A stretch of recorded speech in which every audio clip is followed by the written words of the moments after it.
Welcome back to Katalu. I am your host Manasvi, and this is part 3 of the Korean drama Flower of Evil. For a quick refresher, I'm going to do a quick recap, but I highly recommend going and watching the first 2 parts because this drama is so good and it has so many details that I will not be able to put into this recap. Anyway, here is the recap. Our main leads are a married couple. The wife is Chae-Won, a police detective in the violent crimes unit in the Gangsu police station. And right now she is elbows deep in an investigation regarding the murder of a village foreman of Jon-Gi. This is an old case where the beginnings are pretty twisted. Everything starts with a man named Min-suk, and when he commits suicide one day, the police launch an investigation, and that is how the world finds out that he was a serial killer. He had 7 known victims, and 6 of them were killed using his famous MO: a noose around the neck, a permanent injury to the ankle, and a removal of both the thumbnails. The last victim, though, her body was never found. And Min-suk has 2 kids, a son and a daughter. After Min-suk died, his kids were made to be the target of the village people's rage, and especially his son Hyun-soo, because Hyun-soo had what they call antisocial personality disorder. He started getting bullied by his classmates, more specifically by Mujin, a friend of his before this whole thing exploded, as well as his sister's ex-boyfriend. The village people also started performing exorcisms on him to try to get the demon out of him. Yeah, it's a bit much. A few months after the serial killings came into light, though, the village foreman of Kagyeongri was murdered. And the word around town is that Hyun-soo killed the man, burned down his house so that the police couldn't find any evidence of the crime, and then ran away. The only reason that the police think it's Hyun-soo who killed the man is because they found Hyun-soo's backpack floating around on this river with the murder weapon in it. So for the past 18 years, Hyun-soo has been on the run, and Chae-Won is on the case to unearth this man. Chae-Won's husband, Baek Hee-sung, does his best to support his wife. Hee-sung is a sweet, doting father and husband, but he has some big skeletons in his closet. Hee-sung is actually Hyun-soo. 18 years ago, after fleeing the village, Hyun-soo ended up working for this Chinese restaurant for under-the-table wages. He was there for about 3 years with another man, Nam Seung-gil. One night, Seung-gil decided that he needed more money, so he lured Hyun-soo into a forest and attempted to kill him. Hyun-soo escapes, but he ends up getting hit by a car during his escape. And somehow, after that moment in time, Hyun-soo becomes Hee-sung, the son of a doctor/director at the Il-shin University Hospital, as well as a pharmacist. So the pharmacist is his fake mom, and the director at the hospital is his fake dad. And real Hee-sung, in the meanwhile, is laying in this secret room in their mega mansion in a comatose state. While living as Hee-sung, Hyun-soo met Chae-Won. She fell in love with him almost at first sight, and after chasing him for a few years, she finally melted his little heart. Except that Hyun-soo doesn't have a heart. And what I mean by that is Hyun-soo has trouble feeling emotions. He was diagnosed again with antisocial personality disorder when he was young. I'm not really sure if the translation is correct on the disorder that he does have. Feel free to comment what you think he does have down in the comments. I'm not totally sure about this. I'm not a psych expert in any way. But he was diagnosed, according to the show, with antisocial personality disorder when he was young. So he uses YouTube videos to figure out how to mimic things like a smile or a frown. And he often studies Chae-Won's expressions to figure out how she's feeling at a given time. And he managed to fool her so well that she never suspected him. The two of them get married, and they have this really cute daughter together. Her name is Eun-ha, and Hyun-soo opens up a metal workshop on the first floor of their house. So they have a duplex where they live on the top portion, and Hee-sung owns a shop on the bottom portion. And they live a fairly peaceful life for about 5 years. But right now, Hyun-soo's past has caught up to him. His middle school bully friend person, Mujin, is now a reporter, and he is obsessed with interviewing Hyun-soo. One day while investigating some cases, he found himself in Hyun-soo's humble store, and almost immediately, Mujin recognized Hyun-soo. But Hyun-soo had built a life for himself as Hee-sung, so he can't have Mujin going around blowing his cover, so he kidnaps Mujin and throws him into a basement that his store has for a few days.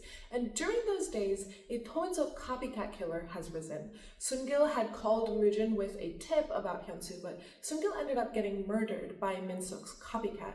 A lengthy investigation later, we find out that the copycat is actually the husband of Chung Mi-suk, the last victim of Min-suk, the woman whose body was never found. He'd been plotting his revenge against Hyun-soo ever since he'd gotten wind that Hyun-soo might have helped Min-suk with the killings. And to make it all worse, there was actually a witness that night that Mi-suk had been kidnapped. But when the police had went to investigate the witness's statements of Min-suk, Hyun-soo had served as his father's alibi. Hyun-soo had stated that he was with his father the entire day, and to complicate the situation a little further, the witness eventually ended up taking back her claims, saying that she was drunk that night. So maybe she saw the situation incorrectly. Eventually, the husband found Hyun-soo, kidnapped him, the husband being Mi-suk's husband, so the taxi driver, found Hyun-soo, kidnapped him, and almost succeeded in killing him before they both realized that Min-suk had an accomplice who wasn't Hyun-soo. Someone else was helping them with the serial killings, and while Hyun-soo was fighting for his life in the hospital after the attack, Chae-Won had found out about her husband's real identity, and Moo-jin got his hands on the witness of Cho Mi-suk's kidnapping. Moo-jin had convinced the witness to reveal her story to the public, and now all the information that about how she'd gotten threatened to take back her statement is revealed to the world, and that is where we left off. I hope that was clear. If it wasn't, feel free to leave a comment or go watch parts 1 and 2. So let's start off how we normally do, with a flashback to the summer of 2005. Hyun-soo wakes up all disoriented, but that doesn't stop him from stumbling his way down the stairs in a house that he's never seen before. He's all bandaged up because this is like literally right after he had gotten hit by the car. And he stops in the living room, taking in just the grandiosity of the room. And he also stares at the family portrait, which is one of his present-day fake dad, his fake mom, and the comatose son in that secret room, before making his way into their big, gigantic walk-in closet. He sees all the expensive jewels and watches, and his hands start snatching them all up. He's shoving as many expensive things as he can into his pockets and in his hands when the person who we now see as his fake dad walks in holding a cotton tray filled with bloody pieces of cotton. Shocked, Hyun-soo drops half the things on the ground and he tries running, but of course he can't run very fast because his legs are still not healed, so he's kind of just limping away really slowly. And the mom, who had shown up behind the dad, sees her jewels scattered on the ground and goes, "Catch him! Go catch him!" The dad puts down the cotton tray and just walks after him. Again, there's no need to run because Hyun-soo really isn't going very fast. In present day, Chae-Won is sitting in front of her vanity staring at Hyun-soo as he's fast asleep on their bed. She stands up and heads over to their bed where she picks up his shirt. And what is his shirt doing on the ground? Well, last night they had their busy little Netflix and chill session, eating some ramen. And she picks up his shirt and sits down next to him. And while she's looking at him, she's thinking, why did you do that? Did you have no other way to live? Did you have to live that way? I bet that you had no choice. That's what it was, right? All I want is for just one thing, a reason to forgive you. She reaches out to move his hair out of his face, but Hyun-soo catches her arm. He still has his eyes closed, so he's probably a very light sleeper, always on edge. Hyun-soo opens his eyes and Chae-Won asks him what's wrong because of how suddenly and forcefully he grabbed her hand. He says that it was just a dream, and then he asks her why she's up so early. But according to Chae-Won, she's not the one who's up early. He's the one who slept in. Chae-Won asks what's gotten into him because he's never really one to sleep in, and Hyun-soo replies that it's probably because he feels so much more relaxed now that he's home and nothing has changed. But what he doesn't know is that for Chae-Won, everything has changed. He's laying in bed looking at her, and that's when she slides him a little box. I forgot to give this to you yesterday. Here's a gift to congratulate you on your hospital discharge.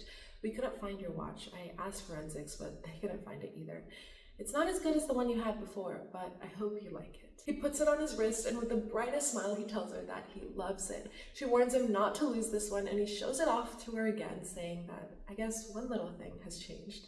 Chae-Won gets up to take Euna to school, but before the two of them can step out of the house, Hyun-soo stops them and hands them their apple juice.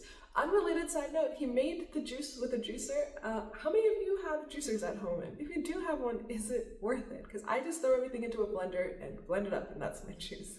Anyway, Euna and Chae-Won sit down and they start drinking their juice, and Hyun-soo takes this chance to ask Chae-Won about what happened to the lock on the basement workshop. Why is it broken? Remember that Chae-Won had hammered into the thing to get into the basement to spread luminol solution all over the place to figure out if her husband was killing people down there. Chae-Won tells him that she was the one who broke it, and her reason was that one of her old friends was trying to buy a walker, but she remembered that Eunha's walker was in the basement. And since he was in the hospital, Hyun-soo was in the hospital, she couldn't find the keys, so she just broke her way in. He seems to buy her statement and asks her if the basement was dirty, and she replies that it was spotlessly clean. Her and Eunha leave, and after dropping Eunha off at school, Chae-Won heads over to get Hyun-soo's family registry. She gets on the bus and she starts looking at the registry. And listed on the registry is her mother-in-law, Kong Mi-ja, and her father-in-law, Baek Man-woo. She's looking at this confused because Hyun-soo lived as Hee-seon for at least 14 years, and Hee-seon's parents actively cooperated with him. But why? While she's thinking really hard about this, a conversation a couple seats away, like on this bus, catches her attention. Is that the voice of Dong-seok, the serial killer?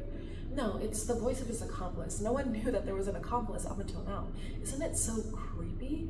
Chae-Won pulls out her phone and starts Googling about what the news on the Yeonju serial killer case is. And the first thing that pops up is Moojin's news report, where he plays the recording of the accomplice and then recounts the events of that night that Min-seok disappeared. The witness had crashed her car into this random man's car. She had gotten out apologizing profusely, and the man had also come out, but she couldn't really make out his face because he covered his face with like this really large floppy hat. She asked him if they could settle without calling the police because she was drunk driving. That's when the back door to the man's car suddenly opens and a woman falls out. The woman got out and she tried to walk away, but the man caught up to her and he said, "Honey, why did you drink so much?" The witness doesn't say anything, but as he's putting her back into the car, Mi-seok gives the witness the most desperate look that the witness has ever seen. Once Mi-seok was back in the car, the man had asked the woman who had crashed into him, the witness, for her phone number because of the accident. Basically, he wanted to call her later to figure out the logistics of it, and she gave it to him. The witness then thought that something was really strange about the whole thing, so she called the police and reported it to them. The police checked the license plate number and investigated Min-seok, but his alibi was airtight because Hyun-soo had told them that he watched a late-night movie with his dad at the time of the incident. He even gave them movie tickets as evidence, and on top of that, the police found out that the witness was drunk that night, so her statement just lost credibility. And then Min-seok unexpectedly committed suicide, and during the investigation of the suicide, the police find the victim's thumbnails and their belongings, including Mi-seok's, inside Min-seok's workshop. And just like that, the Yeonju City serial murder case became a closed case as soon as it got exposed to the world. Right after that, Hyun-soo ran away after having murdered the village foreman. And Moojin ends his report with a question. What if the police took into consideration that Hyun-soo could have been Min-seok's accomplice when they were investigating Mi-seok's kidnapping? Moojin's partner then continues by talking about all the police neglect in this situation. What's even more disappointing is that the police didn't do much until Hyun-soo became the suspect of a murder case. Only then did the police keep going to see the witness. However, by this time, she was already being threatened by the accomplice. The witness retracted all of her statements and the police were in a pickle. Rather than admit negligence during the investigation, they chose to bury it. And then he ends his report by saying, "It's obvious, the son was the accomplice, right?" After giving the report, Moojin is rolling in success. He's gotten about 1.5 million views in less than a day, and there are over 2,000 articles that have been published recently about this issue.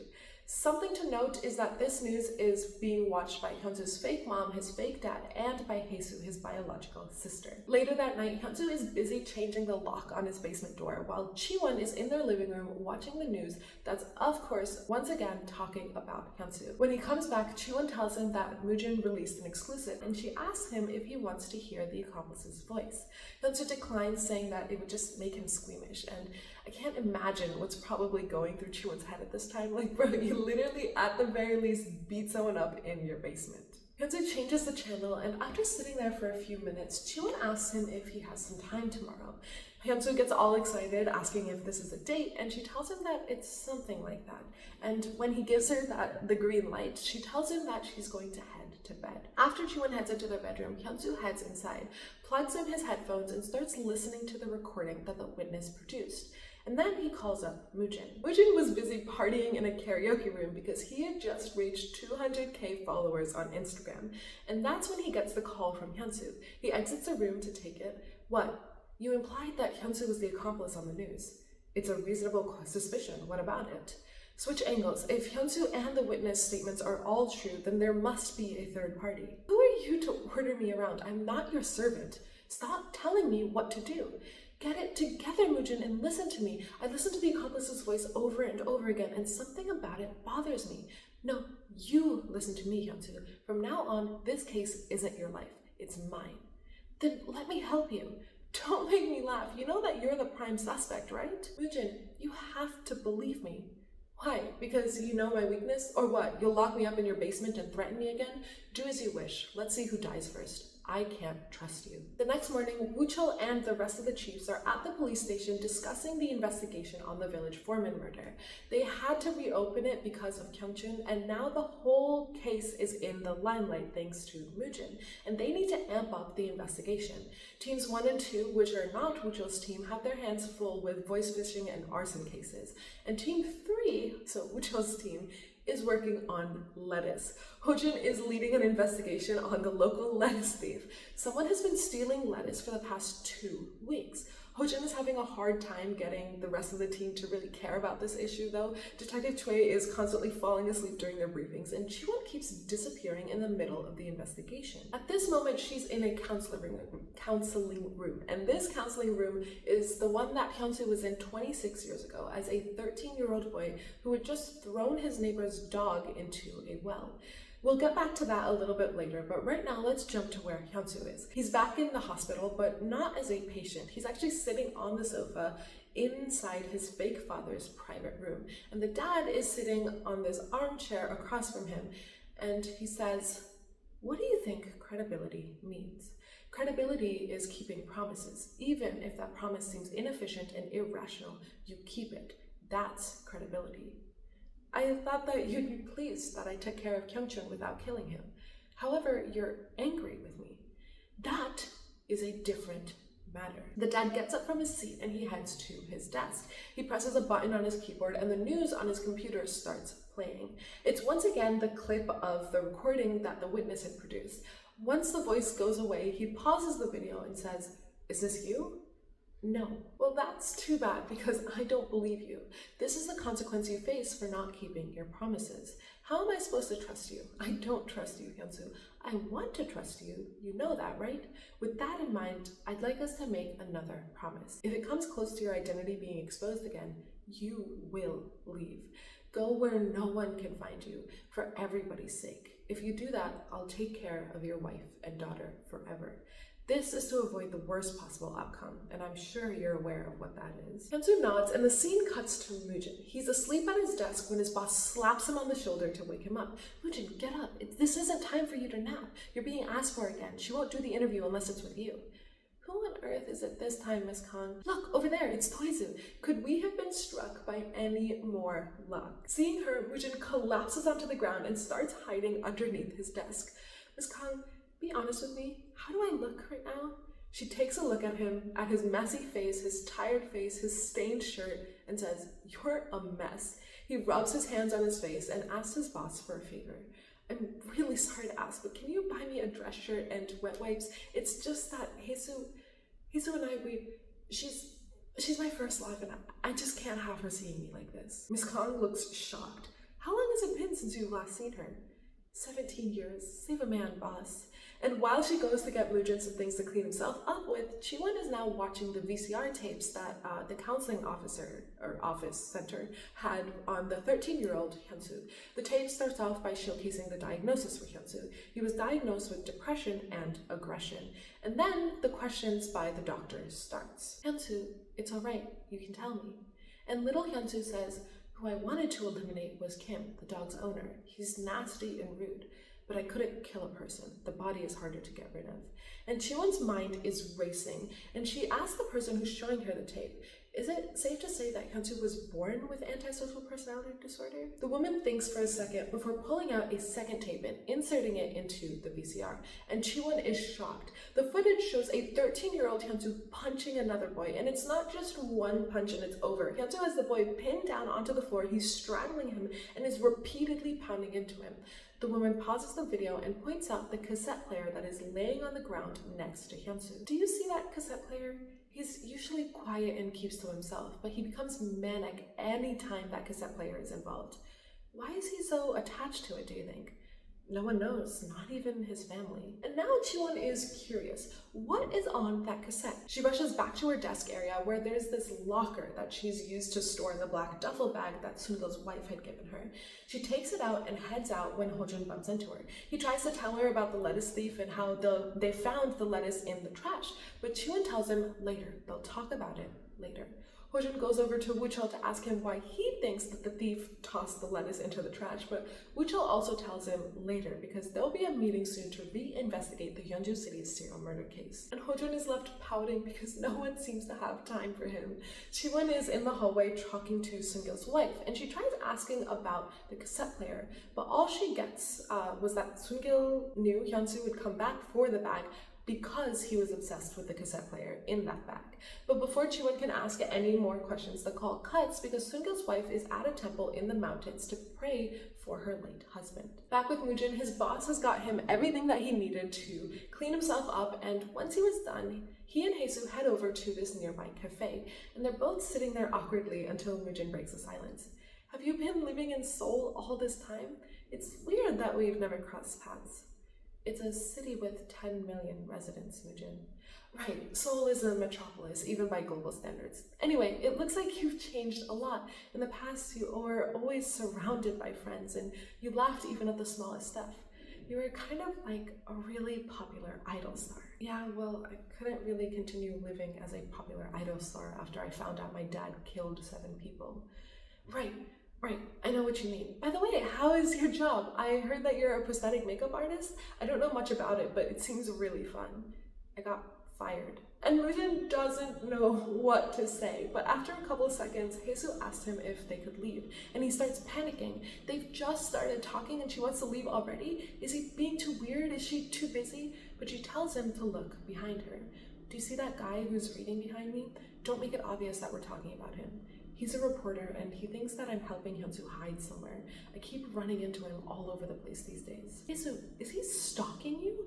I really don't want to cause a scene and give him something to write about. Let's just leave. We can't just let him keep following you around like this. I want to be with you in private. It's about something important. And Moojin's little heart flutters a little bit. You want to be with me in private? While the sister is talking to Moojin, Hyun-soo is busy listening to the recording of The Accomplice, and there's something about the recording that just continuously catching his attention. He listens to it once, and then again, and then he increases the volume, listens to it again, and then he pushes his earbuds further into his ear and listens to it again. And the more he listens to the recording, it becomes more and more obvious to us what he's trying to isolate from it. In the background, there's this very faint clicking sound. It's like 2 things that are repeatedly banging together, and he starts thinking through all of the sounds he knows. A finger tapping against a desk, a pen tapping against a desk, a hammer hitting a nail, a metal pipe hitting an arsenal can, a pointy hammer hitting a piece of metal, metal against glass, drums, but none of these sounds match the sound in the recording. Let's jump to Chae-Won for a quick second. She's made her way into the Chinese restaurant again, and this is the shop that Hyun-soo used to work at with Seung-gil. And she pops the cassette player in front of the owner, and the owner immediately recognizes it. It used to belong to Hyun-soo. Yes, that's right. I heard that he was very obsessed with it. There's a recorded tape inside. Do you know what it's about? But he has absolutely no idea. There was this one night when Hyun-soo was sitting outside on the steps listening to this cassette through his earbuds, and he asked Hyun-soo to come inside and have a drink, but when he doesn't respond, curiosity got the best of the owner because Hyun-soo was always listening to this tape. He decides that he wants to know, so he takes one of the earbuds out of Hyun-soo's ear and tries to put it into his own ear, but before he can place it inside, his arm gets twisted by Hyun-soo, and Hyun-soo only lets go of the owner's arm when the owner lets go of the earbud, and Hyun-soo warns him, if you ever touch this again, I'll break your arm. And the owner also tells Chae-Won that every time he was listening to that cassette player, he had this really strange look in his eyes, as if he was possessed or something. He became manic whenever that cassette player was involved. Chae-Won is still confused because no one is able to tell her why this cassette was so important to Hyun-soo. She leaves, but before she does, she tells him that she needs a favor from him. And we'll find out about that favor a little later, but for now, let's see what the fake mom is doing. She's at the little pharmacy. Hyun-soo's fake mom is at her little pharmacy staring at Chae-Won's mom and Eun-ha. Chae-Won's mom, who was taking care of Eun-ha today while Hyun-soo was figuring out what that tapping sound was. But Chae-Won's mom suddenly has somewhere to be for a couple hours, so she leaves Eun-ha with Hyun-soo's fake mom after thanking her for taking care of their granddaughter. Eun-ha looks at her grandma with a big smile and says, "The other grandma told me that you're naturally drawn to your family, and you'll eventually get drawn to me too. I'll be studying over there. You can focus on your work." Eun-ha sits down on some nearby chair and she takes out a 3rd grade math book and she's peacefully starting to solve the problems when her grandma comes up to her and snatches the book out of her hand. "What is this? This isn't for you. You're way too ahead of your grade. Did your mom make you study this? Does she punish you if you don't? Does she hit you?" "No, it's because I can." "Don't do this. It makes you go crazy. It'll kill you and your mother." And the grandma starts ripping up the notebook and Eun-ha starts bawling seeing this. She's obviously scared and starts saying that she wants to go home. The grandma starts panicking seeing her tears and she tries to make a bargain. "Don't cry. I'm doing this for you. Please stop crying. What do you want? What do I need to do?" And Eun-ha asks for her favorite food, egg tart. In the cafe, the two of them make a pact not to tell Hyun-soo about what happened. The grandmother doesn't want to tell him because she's worried she'll get another visit from him, and Eun-ha doesn't want to tell her dad because she doesn't want her grandma getting yelled at by her dad. And in this little scene, you can see the grandmother's affection for Eun-ha grow or surface. It really makes you feel like she's trying really hard not to get attached to Chae-Won and Eun-ha, and it's not that she hates them, she just knows that she can't like them because her son is in a comatose state right now. Hyun-soo is still in his shop, meanwhile thinking about those tapping noises when he hears the click of the keypad to his shop. Chae-Won is back. He quickly takes off the earbuds and puts his computer to sleep. "Hey, you're back!" They both sit down and Chae-Won pulls out the black duffel bag and she puts it on the table. Hyun-soo's eyes widen just a little bit, but he feigns ignorance. "What is this bag?" "It's Hyun-soo's bag. Soon-gil kept it with him before he died. I got lucky and it fell into my hands." "What does this have to do with you?" "I'm going to try and catch Hyun-soo." Hearing this, Hyun-soo internally starts panicking. He starts tapping his fingers together, and I'm sure that he can hear his heartbeat in his ears. "All by yourself?" "Yeah, it doesn't really fall under our jurisdiction." And Hyun-soo is confused. How are you going to catch him with nothing but a bag? "You see, that's why I need your help." She opens up the bag and pulls out a cassette player and a sketchbook. She places them in front of him and she looks him in the face. Basically, she's trying to look for any signs that he'll give himself up. And all the while she's thinking, "I can be like you too. I can lie to you without even blinking." She then points to the sketchbook and asks Hyun-soo to take a look. Hyun-soo, as nonchalantly as possible, starts looking through the book, and he side-eyes some of the pieces that he has near his door to his shop, because those pieces are the same exact designs that are drawn in this book. And Chae-Won starts talking again. I think that Hyun-soo might still be doing metalwork. Back when he worked at the Chinese restaurant, he told the owner that he's going to save up to have his own workshop one day. He sometimes even made stuff so that he wouldn't lose his touch. Even people who didn't know much could tell that he really had talent for metalworking. If you ask the association for help, we might be able to find a list of people who tend to make things of the same designs. Hyun-soo pretends to think for a while and then says, "That won't be possible. I actually need to see his work. It's hard to know his style just by looking at these sketches. I can't tell if he makes big things or small accessories. It's hard to know about his habits, and I don't even know what kind of materials he uses." "So that's why I've been thinking," he said. "Can you come with me to Min-seok's workshop?" They said that Hyun-soo stayed cooped up in that workshop often. He even skipped school pretty often too. From what I saw on the news, there were these handcrafted items all over the workshop.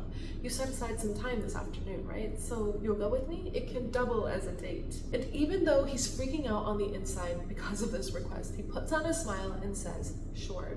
Chae-Won happily gets up to go get the car, but the moment she leaves the shop, Hyun-soo's smile drops and he has a hard time breathing. They both get into the car with Hyun-soo in the driver's seat and Chae-Won next to him.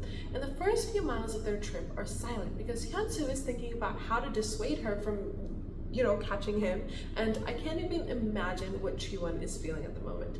After thinking for a while, Hyun-soo finally asks, "Why are you working so hard on Hyun-soo? Everyone's talking about it. They say that he's the Yeonju City serial killer's accomplice. I'll get a special promotion if I catch him, and my career on the force will be set for life." I'm surprised. I didn't think that you had ambitions like this. Who doesn't have ambitions? I just have to grab the opportunity while I can. And the car ride goes back to being silent. Let's jump to Moojin. He's leading Haesoo into his apartment, and he quickly cleans up a bunch of things that he has on the floor while she's putting on her slippers, and he also apologizes to her. "My apartment was the only place I could think of where we could talk alone." "It's fine, Moojin. Why don't you sit here and make yourself comfortable? You must be hungry, it's almost dinner time." Haesoo tries to tell him that it's okay, she doesn't need food, but Moojin either can't hear her or just doesn't care because he's going through his kitchen, and it's very obvious that he's nervous because his first love, and in all likelihood still his love, is in his house. He's babbling as he pops open a bottle of wine. "I got this wine as a gift. My uncle is has this big winery in Argentina, so he sends me wine every often. Argentinian wines have this subtle bitterness and sweetness to them." And while he's going on and on about this wine, Haesoo looks around the apartment and she sees awards, certificates, and photos, and she's glad that he's doing well. Moojin pours her a glass of wine before he gets the idea to set the mood. "Should I play some music?" He turns on the stereo and then rests his forearm on the door frame of his kitchen, trying to look cool and nonchalant before telling Haesoo, "To be honest, every once in a while, no, I thought about you often. So I think you're the biggest victim because of your father and Hyun-soo. You're a very normal person, and I have no prejudice towards you. I didn't mean what I said a long time ago when we broke up." Haesoo, who is listening to this, tightly shuts her eyes for a couple seconds and says, "That isn't Hyun-soo's voice. The accomplice's voice isn't Hyun-soo's." And Moojin's arms fall to his side because it looks like she'll never return his feelings. And then he explodes. "Do you still want to protect him? Do you think he'd be grateful for you? No, your brother doesn't care one iota about you, and he's living a good life." "No, Moojin, Hyun-soo couldn't have said that because I killed him. The person who really killed the village foreman was me." While Moojin takes the rest of the day to process what Haesoo just said to him, Hyun-soo and Chae-Won arrive at Min-suk's workshop. It's the dead of night, making the house look so much eerier. Chae-Won takes a deep breath and says, "I feel like once I go in there, I'll never come out." Chae-Won gets out of the car with her flashlight turned on, and after taking a deep breath of his own, Hyun-soo also gets out. And as he's walking behind her, a line on a tree stops him. It's not like a regular, natural tree line. It's something that was very clearly, carved into this specific tree. And Hyun-soo stands there thinking back to his childhood. The house looks so much nicer and more alive in the past. He got dragged out of his house by his sister, where she put him against this tree and she carved out a line a couple inches above his head. And she says, "Once you get this tall, I'll go and look for mom for you. Look, how will you grow to be this tall? You have to eat well, right? If you don't eat because mom is gone, will you or will you not grow? You won't, right? Do you understand? Hyun-soo, whatever dad says, just respond okay, or he'll make you copy the Myeongsin Pogam in the basement. Got it?" This was his sister's way of worrying about him after his mom just randomly disappeared. His dad comes out and interrupts them, calling Hyun-soo inside. But when he pops out, he just looks so normal. He just looks like your everyday dad. Very different from the nightmare of a person that used to haunt Hyun-soo every day. In the present day, Hyun-soo's legs are nailed to the ground thinking about this moment in his life when Chae-Won asks him to hurry up.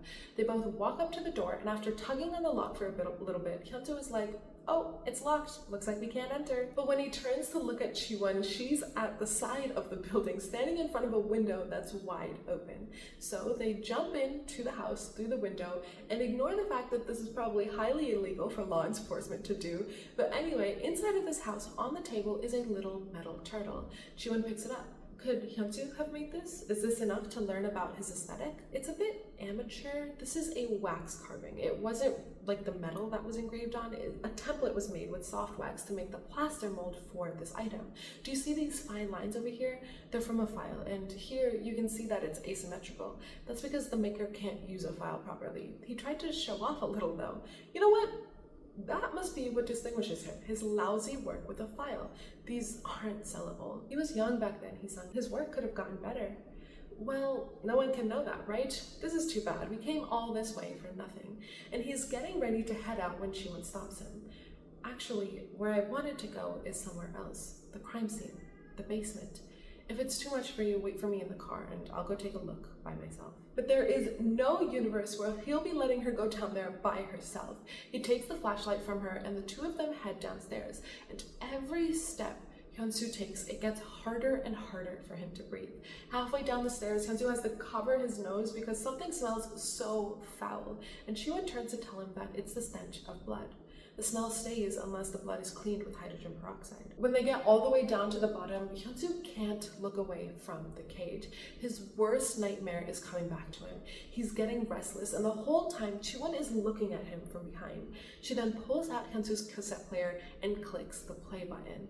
And the way they set up this scene, the audio sounds out coming so creepy for the first few seconds. It's a large empty space, so there's a lot of echo, and it's completely dark except for the flashlights that they have. And then, while this man is looking at her, struggling to breathe, she says, "How does this voice sound to you? To me, it sounds sad. It almost sounds like she's in tears. It was in Hyun-soo's bag. Why are you playing it though?" Because this is what triggers Hyun-soo. The usually calm and quiet boy gets violent and has manic episodes whenever he heard this tape. But how he came into possession of this, or what it is, or who it is that's humming, is a mystery to everyone. It was recorded though at the place where the unthinkable happened. My guess is that this is that place. When Min-seok began his killings, you never know. He could have made his young son deliver food and water to the young victims that were down here. I'd like to leave, Chae-Won. While listening to this voice, Hyun-soo would have relived what he did as if it happened yesterday. It would have been a sweet moment for him. That's why he lost it whenever he was interrupted. I want to leave, Chae-Won. But Chae-Won doesn't let him go. Instead, she says, "That's odd. He should be here by now." The owner of the Chinese restaurant that Hyun-soo worked at, he still had a few of the artworks that Hyun-soo had made and offered to bring them here. "I'd like you to take a look at them." Hyun-soo made them 3 years after making the ones upstairs, so they'll be closer to what his work right now looks like. Her phone rings and it's the restaurant owner. He's about 5 minutes away and Chae-Won tells him that he should see her car parked up front when he arrives, and she ends the call and stares at Hyun-soo, who is slowly losing color in his lips, thinking, "Show your real self, Hyun-soo. Make your choice. What you choose today will determine our future." And Hyun-soo, he's really not faring too well. He's sweating, his lips are completely pale, he's losing strength in his arms and legs. The flashlight in his hands slips out and he starts taking small steps towards Chae-Won. He pins her to the wall and Chae-Won feels threatened enough to reach for her gun that's inside of her coat pocket. Hyun-soo is slowly reaching his hands up to Chae-Won's neck, and for a second it looks like he's going to choke her, but then his legs give out and he collapses onto the ground. Panicking, Chae-Won takes him back to their car and wants to take him to the hospital, but Hyun-soo stops her. "No, it's okay, let's just go home. I think it was because of the smell. It's sickening, but I tried to cope with it." Chae-Won bites her lip, wondering if she was too hard on him, but then she shakes her head and hardens her heart. "No, he lied to me for 14 years. I can't let myself get weak." They start driving out and Chae-Won makes a call to the restaurant owner. And the owner is at this temple in the mountains, the same temple that Seung-gil's wife is praying in. The two of them see each other and we learn that Chae-Won never called the owner to Min-seok's workshop. They were always supposed to meet at the temple. Chae-Won tells the owner over the phone that her husband is sick and that they'll talk later. She hangs up and that's when Hyun-soo says, "Chae-Won, don't do it. Don't look for Hyun-soo. I don't want you looking for him. You told me that he might be a serial killer. It's way too dangerous." But Chae-Won doesn't let herself be swayed. "That's why I want to catch him. I can't let someone that dangerous roam around and live freely." Even later in the night, Hyun-soo and Chae-Won are sleeping in their bedroom, but neither of them really are asleep. Hyun-soo's mind is racing with what his fake dad told him earlier in the week about how he's gonna have to leave if his identity gets close to being exposed again, and he really doesn't want that to happen. He gets up from his bed, looks at Chae-Won, who still has her eyes closed, before slipping out of the room. And the moment the door shuts, Chae-Won's eyes open. Late into the night, Moojin, however, is still sitting on his couch and he's thinking about what Jesus said to him before she left. After telling him that she was the one who killed the village foreman, she added on, "I know you were really hurt. You admired my family. You had a lot of respect for my dad. You were Hyunsu's only friend at school, and you were the only person who liked me with no strings attached. You were only 18, so I'm sure you were confused and hurt, but no one cared about you. No one apologized to you, and I know it's too late, but I would like to apologize. I'm sorry, but you shouldn't be angry at Hyunsu. He did nothing wrong. I did it. I killed him. Isn't this an exclusive? So do me a favor and stop harassing Hyunsu, you jerk." And by the end, tears are rolling down her face, shaking Mujin to his core. His thinking is interrupted by his doorbell ringing though. He opens the door to Hyunsu. Hyunsu pushes Mujin to the side and he walks into the apartment. "What are you doing here at this hour?" "You told me not to call. That's why I came. Chae-Won is driving me crazy." "What are you talking about all of a sudden?" "Help me find my sister. I need to meet her." "Your sister?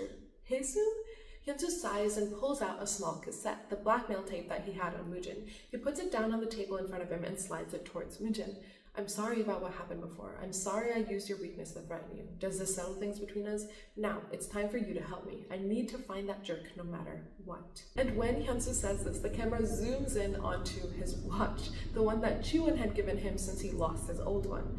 Back at home, Chae-Won is in front of her laptop where she's looking at Hyunsu's real-time location. She had asked their police hacker friend, the off-the-book police hacker friend, to insert a tracker into the watch before she gave it to her husband. Let's go back to the fall of 2005. Hyunsu is sitting in front of his fake parents, and this is after he'd woken up from the accident and gotten caught trying to steal some of their stuff.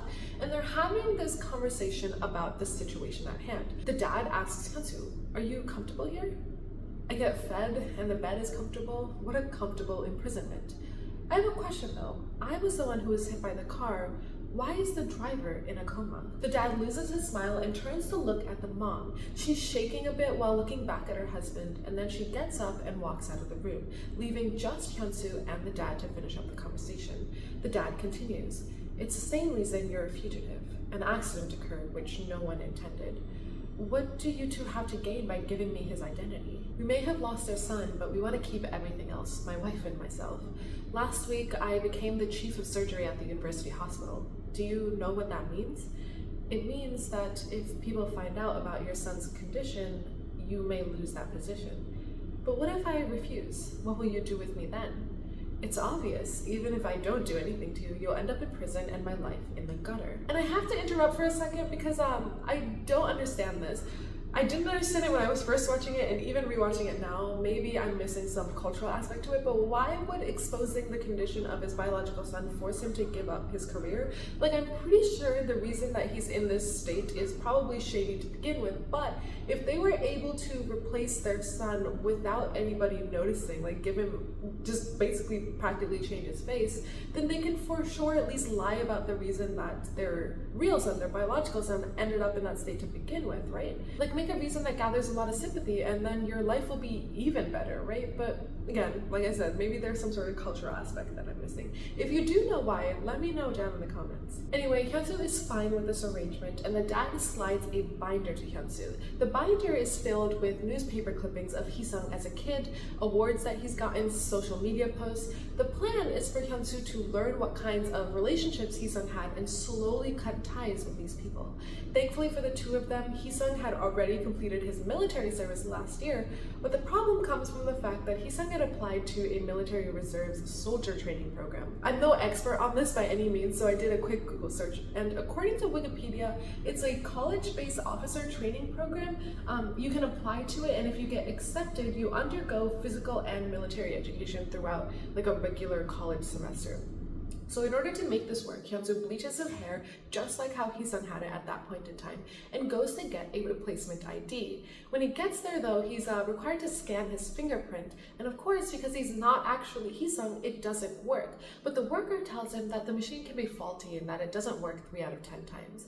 And this gives Hyunsu the excuse that he needs. He tells the worker that he doesn't have all day to just sit here and keep scanning his finger, so instead the worker asks him a few questions about his personal life.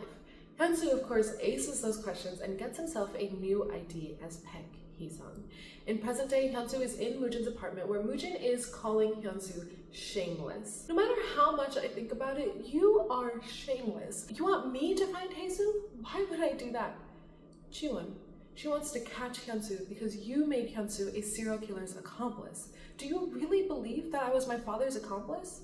Moojin pulls out his desk chair and sits down and asks, so tell me, can you really catch the accomplice? Hyun-soo nods. He knows that his sister met the accomplice because the person who gave her the goldfish keychain is his dad's partner. Back at home, Chae-Won is confused. Her tracker is showing Hyun-soo at Moojin's apartment, but why in the world is he sneaking out in the middle of the night to meet with Moojin? She gets back into bed with her back turned to the door, and after a while, Hyun-soo quietly enters the room, and Chae-Won needs to ask, where did you go? Oh, sorry, did I wake you? I couldn't sleep, so I went to the workshop. He lies down next to her and she scoffs. Liar, I smell the car air freshener on you.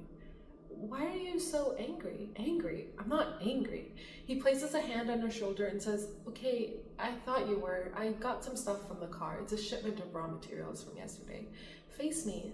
Chae-Won adjusts herself to face him, and she smiles before closing her eyes again. Hyun-soo also closes his eyes, but after a while, Chae-Won opens hers and looks at her husband. The next morning, she's sitting in a cafe looking at her tracking app, and with her at the cafe are Ho-jun and Detective Chae, and they're here because they're finally going to try and catch the lettuce thief.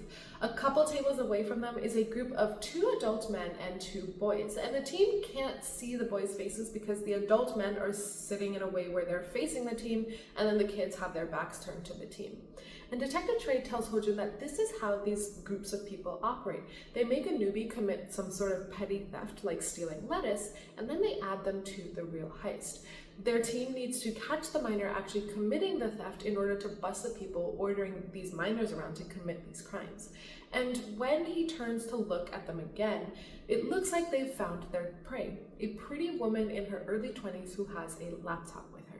Detective Chae tells Chae-Won to keep an eye on the woman while Detective Chae and Ho-jun will approach the crew. So the woman, she gets up from her seat to go order something, but she leaves her laptop laying there just on the table. And I know to most of us living in America, or maybe even other parts of the world, leaving our stuff unsupervised like this is like a horror. Like, you know, it's just asking to get stolen. But apparently in Korea, it's so incredibly safe to just lose things and leave things lying around. I've heard so many stories of people having left things in restaurants or even in buses, and they'll either find it in this like lost and found section of this restaurant or at this bus terminal, or the restaurant owners will hold on to it until they come back looking for it. I say that while these guys are actively trying to steal something, but I swear this is not commonplace for the country. So the laptop is now unsupervised, and one of the adult men taps one of the boys on the shoulder and points to the laptop. The kid gets up and he picks up the laptop. But before he can leave the cafe, Chae-Won catches him by the hood of his sweatshirt. Are you sure that's yours? She turns the boy around and she has to blink for a couple times. It's Inso. And just to jog your memory, this is the boy from the very first case of this drama, the one where the dad got arrested because he was drugging up his wife without her consent. But the boy in front of her today is very different from the boy that she saw in the hospital. The Inso of today has bruises all over his face, and he just looks so sad, even sadder than how he looked in the hospital. Inso shoves the laptop into Chae-Won's stomach and makes a run for it. Chae-Won follows after him and he ends up stepping onto the street before yelling, "Don't come after me." "Okay, I won't. Let's go home to your mom. Your mom must be worried sick, Inso." Inso looks down and says, "I ruined everything. My mom, my dad, my whole family. It's all my fault. I regret it all. I should have just kept my mouth shut." And then he bolts across the street, leaving Chae-Won to think not only about Inso's situation, but about her own. In the police station, Inso's mom is in tears. "After my husband's arrest, Inso had a hard time getting back on track. It must have been hard for him to be with me since I reminded him of his father so much. The police told me to be patient, but I don't think I can hold on for that long. Inso had basically run away from home and the police are having some trouble locating him. Chae-Won tells the mom that she should go look at the internet cafes near the intersection that Chae-Won saw Inso at. And even though he's most likely not actually going to be there, she's just trying to give the mom something to do to help her feel like she's not so helpless in this situation. The mom leaves and the detectives have a conversation about Inso's situation. Chae-Won is wondering if his family might be in a better situation if Inso had just buried the truth. You could live on with all the good memories you had together, but Detective Chae argues that you can't just bury the things that you already know, and once you know the truth, you can't help but inevitably doubt all of those moments that you thought were genuine before. Woo-Cheol walks into the room, interrupting their conversation. We're having a team dinner this evening. Whatever you're working on, wrap it up by the end of the week. And Detective Chae gets all excited. We were chosen. We're going to reinvestigate the Yeonju City serial murder case, right? Meanwhile, Hyun-soo is busy torching up one of his bracelets. It's one of the designs that was on the sketchbook that Chae-Won had shown him, and he's torching it up when his phone rings. It's Moojin, and he's at an art studio watching Haesoo as she's teaching some folks the ins and outs of sculpting.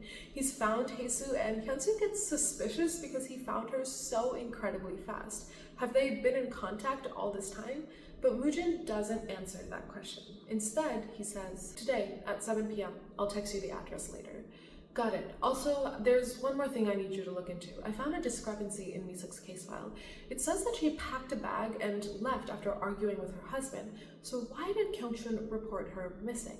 Visit him in prison. Say that you're with me and he'll cooperate. What would you have done without me, Hyun-soo? Why do you never thank me though? What? Hello? He got hung up on again. Angry, he thinks that if Hyun-soo keeps this up, he might actually just report him for reward money. And Haesoo by this time has wrapped up her class and she freezes when she sees Moojin standing by her doorway. Moojin thinks back to what Haesoo had told him, her confession, and he sighs before walking up to her. I can't believe that you just left like that after dropping this bomb on me. Sorry, I wasn't asking for an apology, Haesoo. I just wanted you to know the truth.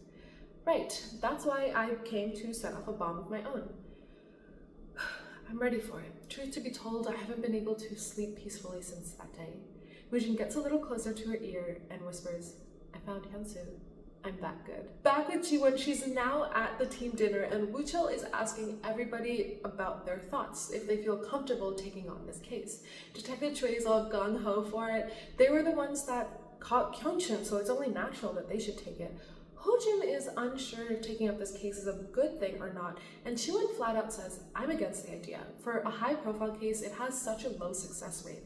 Once we take it, it'll have to lead to a successful arrest. There's no suspect to begin investigating, and the evidence collected 20 years ago would be gone and witnesses will have a hard time remembering. But Detective Chae points out the obvious. What do you mean we have no suspects? We have Hyun-soo. The fact that we have to focus on a ghost for the suspect indicates that there aren't many tangible leads. Focusing on him is how we got bugged by Kyung-chun. Chae-Won, lest you dig into and pry my wounds open like that, all I'm saying, Detective Chae, is that investigating Kyung-chun made us all biased. We'll all only see evidence with a tainted mind. Let another team take care of this case, okay? And her relentless reasoning causes Detective Chae to be suspicious. This isn't like Chae-Won at all, and she's also been acting really strange these days. She's lost in her thoughts, and she doesn't really care at all about solving cases.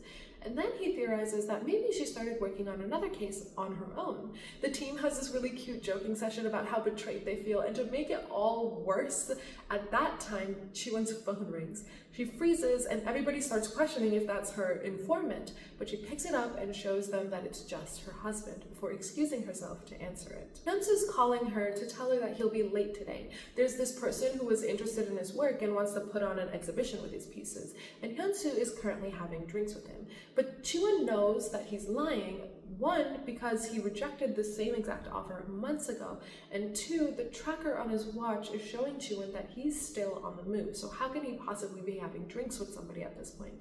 Hyun-soo is actually headed to an abandoned building, and do you guys remember that pool that we first met adult Haesoo at? He's going over there to meet with Haesoo. Haesoo is already looking out of the window of the building, waiting for Hyun-soo, and when Hyun-soo approaches her, the first thing he says to her is, I didn't ever want to look for you, but I have a problem and I need your help. you met someone at father's funeral, someone who gave you that fish pendant. And he gets interrupted because Hae-soo hugs him while bawling, and we find out what actually happened to the village foreman. Hyun-soo had found his sister in a shed standing over a dead man. She had blood all over her hands and her uniform, and she was holding a pair of bloody garden shears while staring at the body. She tells Hyun-soo that she had come in here to ask the village foreman to stop the exorcisms on Hyun-soo, but then he suddenly tried to, and she never finishes that sentence, but my guess is he probably tried to assault her. Hearing this, Hyun-soo grabs the shears from her and starts wiping the blood all over his uniform and on his face. Hae-soo tries to dissuade him, but he wants his sister to live an ordinary life. It's already too late for him, but his sister still has a chance. And she's lived with that guilt for the past 18 years. She hates herself for being able to sleep and eat well after sending him away like that. And while these two are tearfully making up, Eunha is still with Hyun-soo's fake mom. The mom is making pancakes for Eunha, and even though her words are harsh, she really seems to be enjoying Eunha's presence. Eunha manages to convince her grandmother to feed her, and the grandmother has to hold back a smile. They're both having some quality bonding time when the grandpa appears and starts yelling. "What are you doing that you didn't even hear me come in?" The grandma stands up trying to justify herself. "Well, you see, what happened was, Eunha, stand up and say hi to grandpa." Eunha bows and says hello, and the grandpa smiles at her before looking at the grandma again. "We need to talk." They go inside their bedroom, leaving Eunha out in the dining room, and the grandpa starts berating her. "Why don't you use that little brain of yours? She's just a kid, Manwoo. All I did was bring home a 6-year-old and feed her. You don't have to be so mad. Don't you feel bad for Hee-sung? How could you laugh in this house when Hee-sung is laying there in that room? You want me to live like a sinner for the rest of my life? Is that what you want? I want to live like other people. Then you shouldn't have done that to Hee-sung. Seeing a child eat in my home, smelling food in this house, it almost made me cry. Your depression is back. Go see a doctor." Hee-sung lies there every day and is forced to swallow gruel that's both odorless and tasteless, but you're here telling me that the smell of food has almost made you cry? How can you call yourself a mother? Where were you, Manwoo, when Hee-sung took his first steps? What about when Hee-sung first learned how to write his name? Where were you then? Where were you when he was hospitalized due to pneumonia? When he entered his math contest? When he won a prize? Where were you when he kept calling you after he caused that accident? Why didn't you pick up the phone that day? The grandpa defends himself. "I always did what was best for him. He's barely alive right now. Was it really for him or was it for me? No, it wasn't. You did it for your own good. You're the only person living like a decent human being. I'm going crazy and Hee-sung is pretty much dead. You can't say that he's alive. If he could talk, I bet he'd beg you to kill him." And then, bam, her cheek starts to sting. He had slapped her across the face. The grandpa tries to apologize, but the mom gets all up in his face and says, "Look at you. This is who you really are. All I did was provoke you just a little bit, but that was enough to make you take your mask off." The grandpa sidesteps her and opens the door to leave and stops when he sees Eunha on the other side. She looks up to him and says, "I need to pee, but I couldn't find the bathroom." The grandpa shoots the grandmother a look and says, "This little 6-year-old was roaming around the entire house. Make sure she doesn't say anything." And this is crucial because Eunha actually did see something strange. When she was left alone in the dining room, she really had to go to the bathroom, and the maid of the house came into the kitchen, but remember that she's both deaf and I'm not sure if she's mute, but it seems like she can't talk. So she didn't hear Eunha telling her that she needed to pee. And the maid gets what she needs from the kitchen and starts walking back to where she came from. And Eunha thinks for a second before she gets out of her seat and decides to follow her. She follows her into the room with the suits, with the door that's hiding behind them, but that's about as far as she gets because the maid had just disappeared after that. The maid is inside the secret hospital room attaching one of those leg exercising machines. You know, the ones that people normally use when they get some sort of leg surgery, like the one that moves your leg like this. And as the machine is exercising his leg, we see Hee-sung's eyeballs move underneath his lids. Outside the hospital room, the grandma wipes her tears and takes Eunha's hand to take her to the bathroom, and also reminds Eunha that she needs needs to go home. Eunha's dad, meanwhile, is still at the abandoned building, and Hae-soo is looking at the photos of Eunha and Chae-Won that Hyun-soo has on his phone, and she starts to cry a little bit. She's so incredibly happy for him. Hyun-soo gets really excited and shows her their little family photo, and he zooms in on Chae-Won and Eunha, who are right next to each other in the photo, and says, "Look at this, don't they look alike? They also have the same personalities. She's not like me at all. I made sure of it. I kept checking as I raised her." And Hae-soo looks at him, surprised. "You've changed a lot. Why, did you think I wouldn't age or something, Hae-soo?" "Hae-soo, I never worried about you. I only cared about myself, and the reason I suddenly reached out to you was solely for myself as well. Dad had an accomplice, and I think that you probably met him once. You probably even talked to him. I think it was at Dad's funeral. The fish keychain that you gave me, it belonged to Chong-mi-suk, the last victim of our dad. That's why Park Hyun-chun, Chong-mi-suk's husband, thought that I was the accomplice and kidnapped me." And as he's saying this, the camera slowly pans to the entryway of the pool area, and around the corner is Chae-Won listening in to their conversation. Thanks to this little conversation, Chae-Won's heart can rest a little bit as she thinks about how Kyung-chun must have made a deal with Hyun-soo. Hae-soo recalls how a detective came to ask her about Hyun-soo, and then she freezes.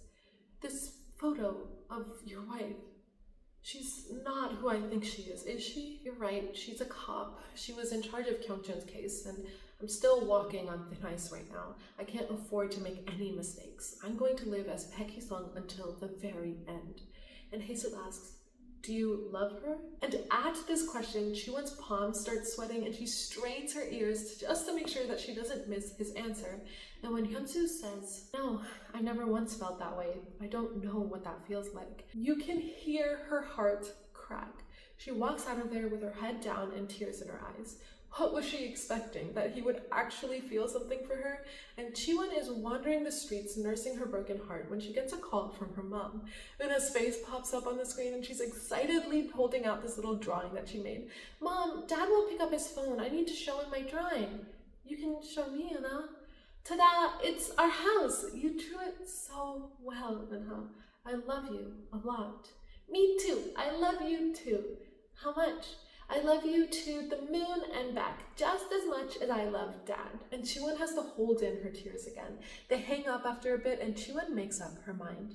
"Okay, I'll let you live as Baek Hee-sung." She heads to the police station, gets the black duffel bag, Hyun-soo's bag, and heads to a bridge. She goes underneath the bridge and lights the contents of the bag on fire. No more cassette player, no more clothes from back then, and no more duffel bag. She only walks away once everything has turned to ashes. A couple hours later, she's sitting in front of their house on the little ledge that they have in front of the workshop, drinking beer. Hyun-soo sees her drinking, and he joins her. He takes a look at her face, and he can almost immediately tell that something is off. "Is something wrong, Chae-Won?" "I'm just stressed out about work. It's really nothing. You know how it can get. I chose to pursue this career because I liked it, but it feels sad that I'm not getting much in return. Maybe I should quit. Should I?" Hyun-soo thinks for a couple seconds and then says, "Quit if it's taking a toll on you." "You're just saying that because it's someone else's job." "No, Chae-Won, I'm saying that because you shouldn't have to work so hard. Just be yourself." "And what would that be?" "Someone who's innocent, pure, short-tempered, quick to laugh, quick to sulk, but also quick to forgive." "And I'm easily fooled. You know how gullible I am. You can't forget that." Hyun-soo laughs because that's the one thing that he can't agree with. And the conversation then shifts to their house. It's already been 5 years since they've moved in, and it was one of the happiest days of Chae-Won's life. Hyun-soo indulges her and says that they should throw another party. He'll do all the planning, and she can just sit there and enjoy it. And she looks at him for a bit before asking, "Do you love me?" He smiles, kisses her hand, and replies, "Why ask what's obvious?" To Chae-Won, it's absolutely heartbreaking just how easily he can lie, and that's when she solidifies her decision. She'll let him live as Baek Hee-sung for the sake of their daughter. They'll part ways as Baek Hee-sung and Chae-Won. She also takes this moment to tell him that her team has decided to reinvestigate the Yeonju City serial murders. And the next morning, Hae-soo, Moojin, and Hyun-soo are gathered in Moojin's apartment. Hyun-soo is prodding Hae-soo's memories, asking her to think about the man who gave her the fish keychain, and Hae-soo remembers the man vaguely. She remembers that there was no one who cried the way he did at the funeral. She can't remember his face at all because it was mostly covered by this large floppy bucket hat, and there were no distinctive features. She'd even talked to him, and she remembers that his voice was so comforting. He'd said that their dad helped him out once, and that was why he decided to give me the keychain. She'd even talked to him, and she remembers that his voice was just so comforting. He'd said that their dad had helped him out once, and that's why he wanted to give us the fish keychain. He said that it would bring luck. And in that comforting voice, he turned to look at Hyun-soo, who was sleeping at the moment, and said, "I feel bad for him. His future is headed down a dreadful path."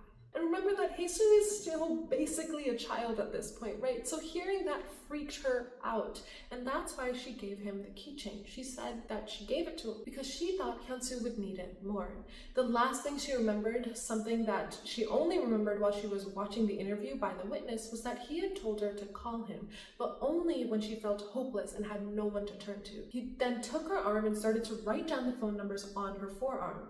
Hyun-soo moves forward. "Did you write it down, the phone number?" Haesoo looks down and sighs. "I wrote it down back then, but our house went up in flames." Moojin, who had been quiet up until now, shoots Hyun-soo a look. "Did you have to go and do that, Hyun-soo?"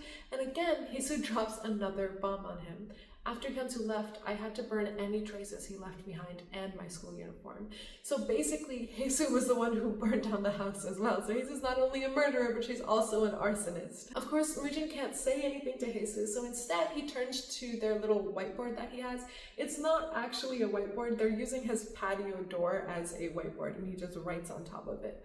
Let's move on. August 21st, 2002. Witness receives a threatening call. Hyun-soo pulls out his phone. "Here, listen to this." He plays the accomplice's recording, and then he tells them both. Don't focus on his voice, but the noise in the background. That sound right there. Do you hear that? What kind of sound is that? Haesoo suggests that it might be from the workshop, but Hyun-soo knows that it's not. It sounds very familiar to him, but it's not from the workshop. While Hyun-soo and Haesoo are busy thinking about the accomplice, Moojin is busy thinking about how pretty Haesoo looks. And when he snaps out of his daze, he makes up his mind. "I have something to say to you guys. Focus on me for a second. Listen, I don't want another complicated relationship with you guys. Let's just focus on work. Do you understand? We're gathered here to find the accomplice of the Yeonju City serial murder case, and as soon as we find the accomplice, I want nothing to do with you guys. Forever." And they're both like, okay, and that shakes him up a little bit. And then Hyun-soo gets back to work. "Moojin, what did Park Kyung-chun say?" Moojin learned what Kyung-chun knew about the events of that day. On May 9th, Chung Mi-suk ran away from home after she had an argument with her husband, and on May 12th at 7 p.m., 3 days after she left home, she talked to Kyung-chun over the phone at the bus stop in front of Yongsan Station.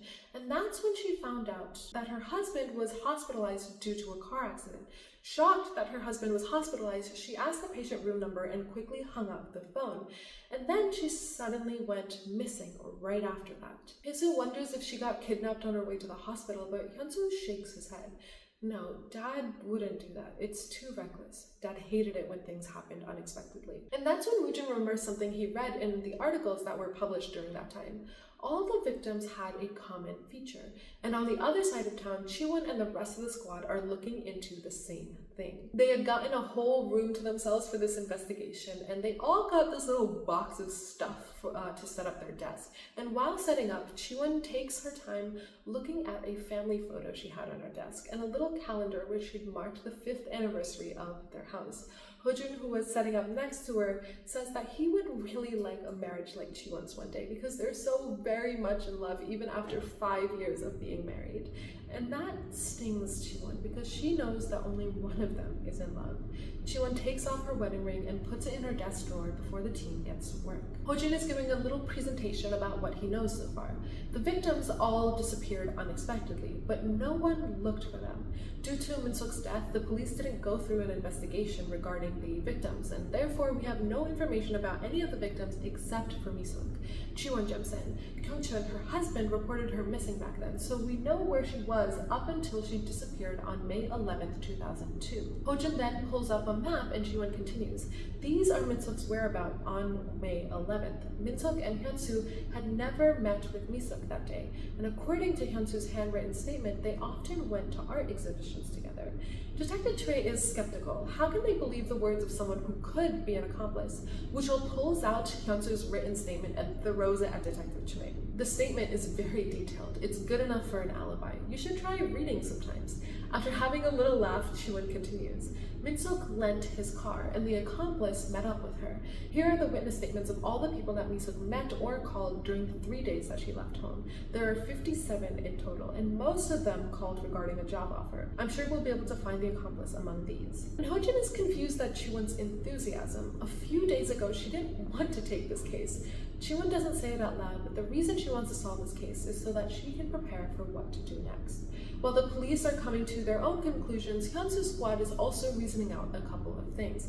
Hyun-soo theorizes that his dad and the accomplice must have known that Mi-suk had run away from home, and now they're all left wondering, how did they manage to lure someone who was at a bus stop into a place where she could disappear without anyone noticing? And that's when Hyun-soo remembers a time when he was younger. He was in the woods and he was with his father looking at a bunny that was trapped. Min-suk had set up a trap for that bunny, and when he saw Hyun-soo looking at it, his dad took it out and handed it to him, and he said, "It's yours now. Do whatever you want with it. You can use your hands or tools. You're free to do whatever. I'll just watch what you do with it." Time to interrupt your regularly scheduled programming for another one of my thoughts again. So actually I don't know if I mentioned this, but I am a little bit of a true crime junkie, but really only of podcasts. I don't go around doing my own research on these cases. But there are a lot of serial killers with children, and I'm wondering if they've ever taught their kids their methods. I feel like I haven't heard of anyone who did, and honestly, I'm a little surprised because I feel like it's something that they would love to do, right? Like have their methods and their legacy, and I say both of those in quotes, passed down for someone else to continue even after they're gone. Let me know if there is a case like that. Maybe there might be some that are like they use their children, but I don't know if they've ever actually like fully passed on their skills. Maybe I missed something. Do let me know if you do, if you know of a case like that. Anyway, Hyun-soo now knows exactly what they did to lure Mi-suk. His dad set a trap and Mi-suk fell for it. But now the question is, she was on her way to see her hospitalized husband. So what in the world was more urgent in that situation? While everyone is thinking about the Yeonju City serial murders, In-seo had made his way to a very shady looking building. It looks like he's in the basement of this building, and he's being led by an older lady into a room that has a board that says employment agency. Inside the room, there's a desk with one of those name placard things that reads CEO Yom Sang-chol, and next to the desk is a bunch of phones that we can assume are probably burner phones. They're like flip phones, and there's a few gangster-looking men who are playing cards in the same room. Sang-chol sits down on the couch next to In-seo and slides him a glass of orange juice. "Are you hungry?" "No, I'm okay. How did you get to find out about this place?" In-seo takes out a flyer from his pocket and he hands it to the man, and it's an ad for an employment agency that reads, "We guarantee $3,000 a month regardless of your education, age, sex, or work experience. I called this number and she came to see me. Can I really get a job here?" The man lets out a huge laugh and slides over a piece of paper and tells In-seo to start writing a resume. Meanwhile, Hyun-soo's fake dad is in his office room watching as the news talks on and on about the reinvestigation of the Yeonju City serial murder case. After listening for a while, he pulls out the flip phone, this random flip phone that he has in his desk drawers, turns it on and browses through the contacts. And once he settles on the number, his finger hovers over the call button, deciding whether he should call them or not. And that's when his smartphone gets a text. It's from their maid. "Something is wrong with your wife. She won't come out from your son's room." And Manwoo, the dad, he panics. He remembers their fight where she said that Hee-sung would ask them to kill him, and he runs out of the office room to go home. He cannot have her pulling the plug on their child. Let's go back to Hyun-soo's squad for a second. They need more information about who Mi-suk spoke to on that day. Woojin, can you get Mi-suk's call records or the case file from the time that she went missing?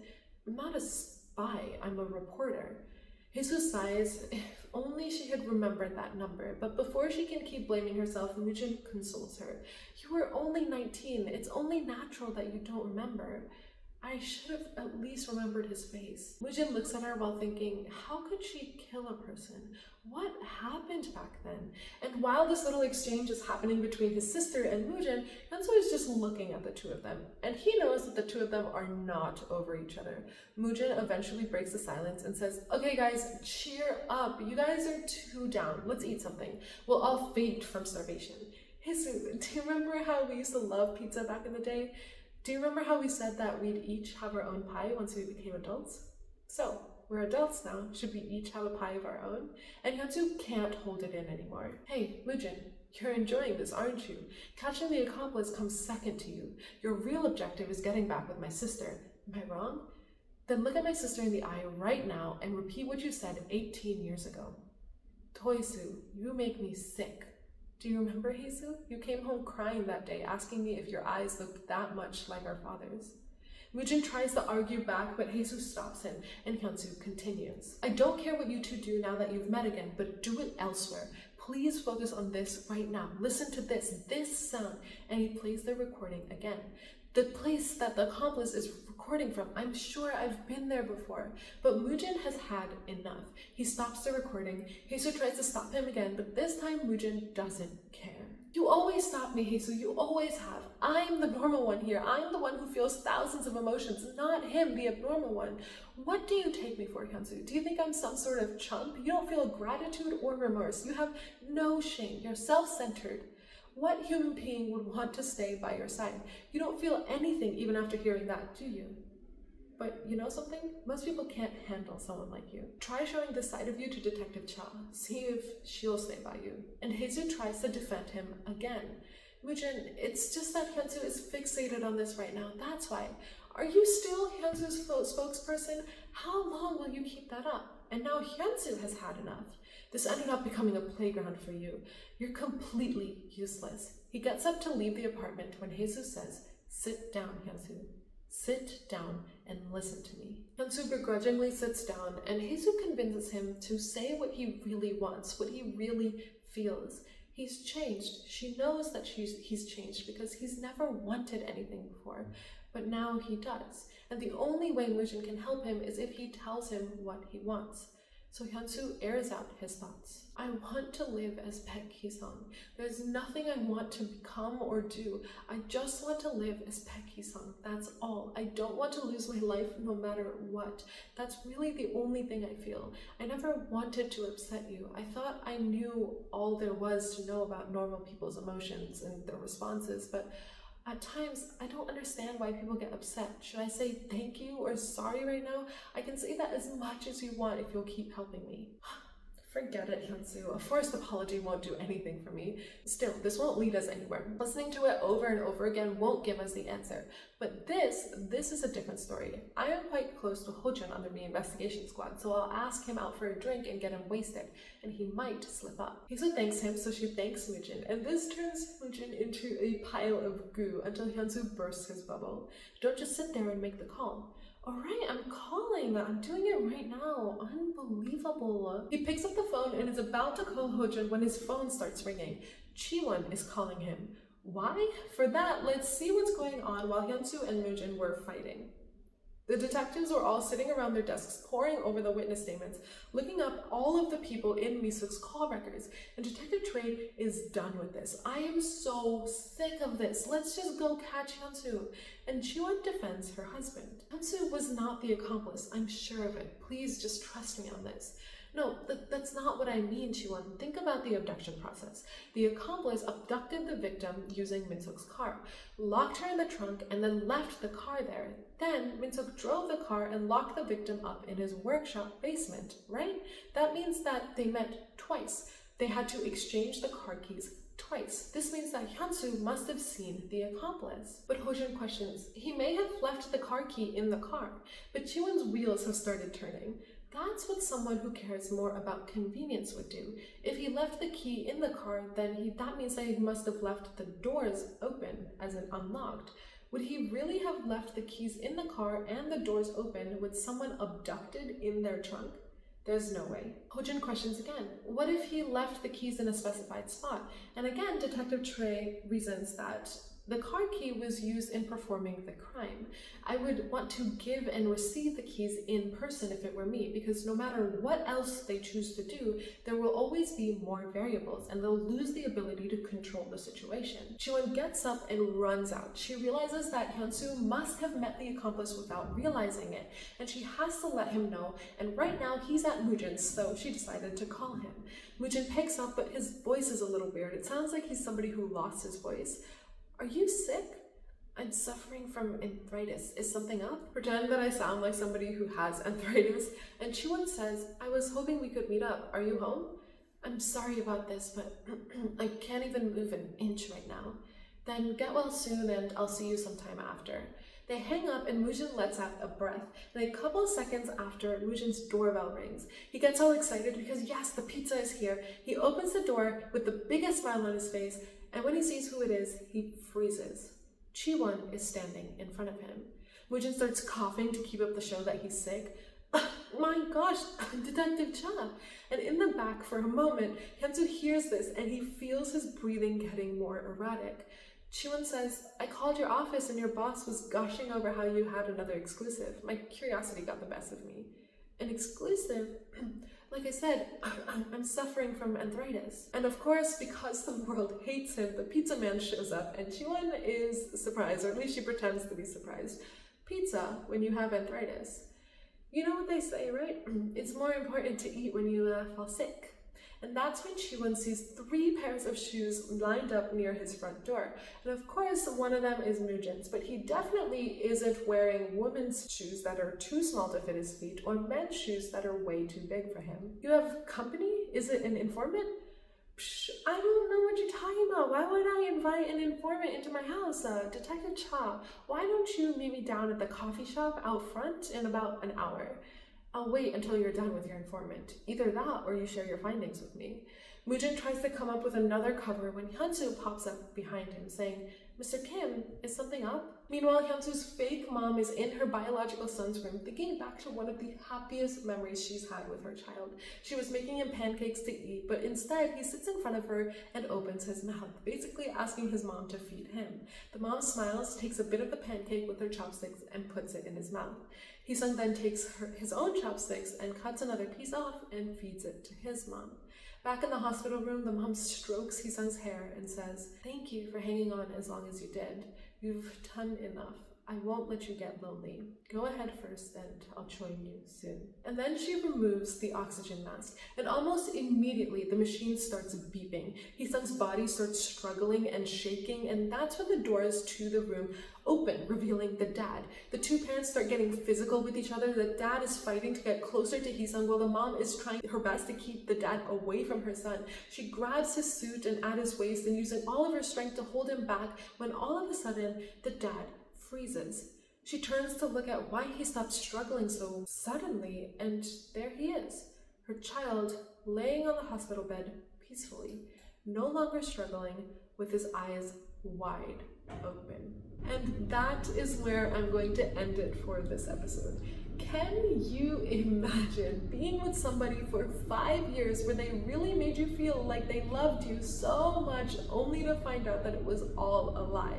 And now I'm also curious. I know that this is a very complex situation, but what reality would you choose if it happened to you? Would you choose to stay with him because at the end of the day you still love him, or could you not do it because you'll sit there every day knowing any shred of affection he shows you is probably out of obligation to keep up this mask? Just some things to think about. I hope you enjoyed this episode, and I will see you all in the next one. Bye!